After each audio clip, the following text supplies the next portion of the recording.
would love to take this character in every different direction. I think she certainly encounters her fair share of the Marvel Universe.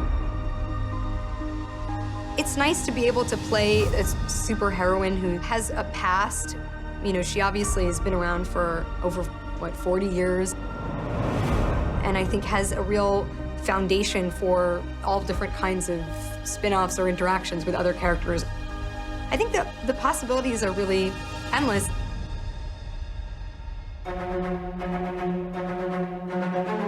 In Iron Man 2, the part that appealed to me most about her was her dedication and just her intelligence. I think you need smart people in a movie like that. There's too much up for grabs. There's too many things that change, and you need somebody who's going to be a steward of their character. Cordon off all access to the track and clear the airspace from here to Nice.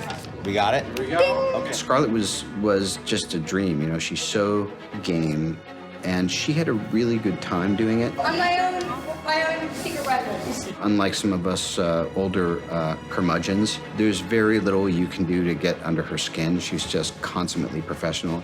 I love playing this character. When we first met Natasha in Iron Man 2, she was Natalie, and you got to see her kind of undercover work, and it wasn't until the end of that film that true identity was revealed as an agent of S.H.I.E.L.D. You are mind-blowingly duplicitous. How do you do it? You just tear things out. You're a triple imposter. I've never seen anything like it. Is there anything real about you? Do you even speak Latin? Colegius sunt rerum species. Which means? Wait, what? What'd you just say? It means you can either drive yourself home or I can have you collected. In Avengers, you see, of course, her in her own environment. Just like Budapest all over again. You and I remember Budapest very differently. We get to see a little bit more of who she is, a little bit of her history, of her kind of shady past. I got red in my ledger. I'd like to wipe it out. Can you wipe out that much red? Dreykov's daughter, Sao Paulo, the hospital fire. Your ledger is dripping. It's gushing red. You pretend to be separate, to have your own code. Something that makes up for the horrors. But they are part of you, and they will never go away. With the second cap, the character starts to question her own identity, question her own choices. I thought I knew whose lies I was telling, but I guess I can't tell the difference anymore. She's an isolated character. Cap doesn't know whether he can trust her or not, so she is not part of the family per se because she's never been taught to rely on anyone other than herself, and she has a view of the world that is skeptical and cynical, and her and Cap grow over the course of that movie, and he teaches her trust. You know, it's kind of hard to trust someone when you don't know who that someone really is. Who do you want me to be? How about a friend? Well, there's a chance you might be in the wrong business, Rogers. In Avengers 2, she really, allowed herself to want things and to envision a life for herself outside of things that have kind of fallen upon her. I have no place in the world. Exactly.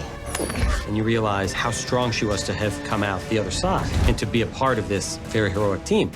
Her past is something that's always been shrouded in mystery, and we continue to open up the story, give little kind of tidbits and throw the bone out once in a while as to where she came from and what her background is. I had this dream, the kind that seems normal at the time. But when you wake... What did you dream?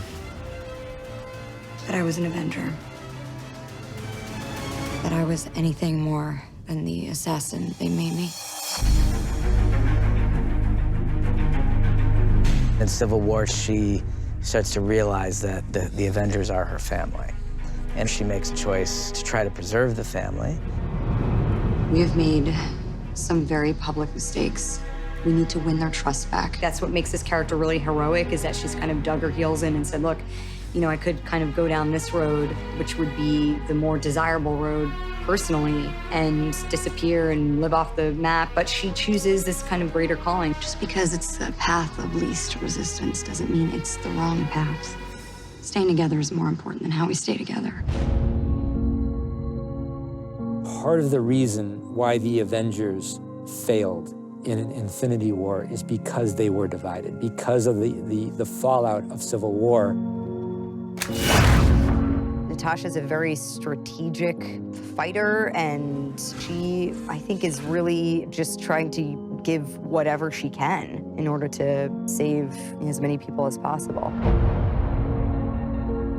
He did exactly what he said he was going to do. Thanos wiped out 50% of all living creatures.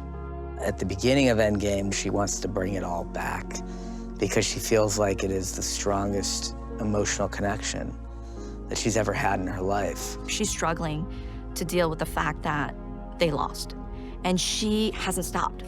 5 years later, she's still fighting to figure out how to fix this problem, and she hasn't let go. She has to do everything in her power to undo what Thanos did. She's presented with a choice, which is to give her own life to bring everyone else back, and she does it, which is the single most heroic moment in the history of the Marvel Universe. It's okay.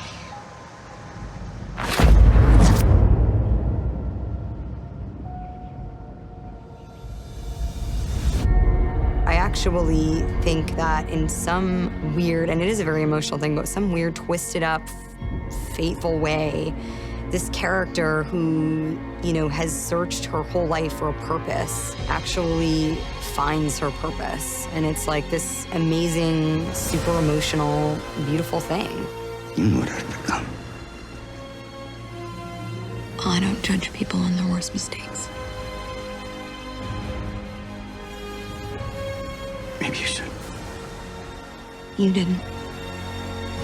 I feel very fortunate. It's been an incredible gift as an actor to be able to come back to a character that's as complex as Natasha. I think there's kind of a lot to explore there, and that is so exciting.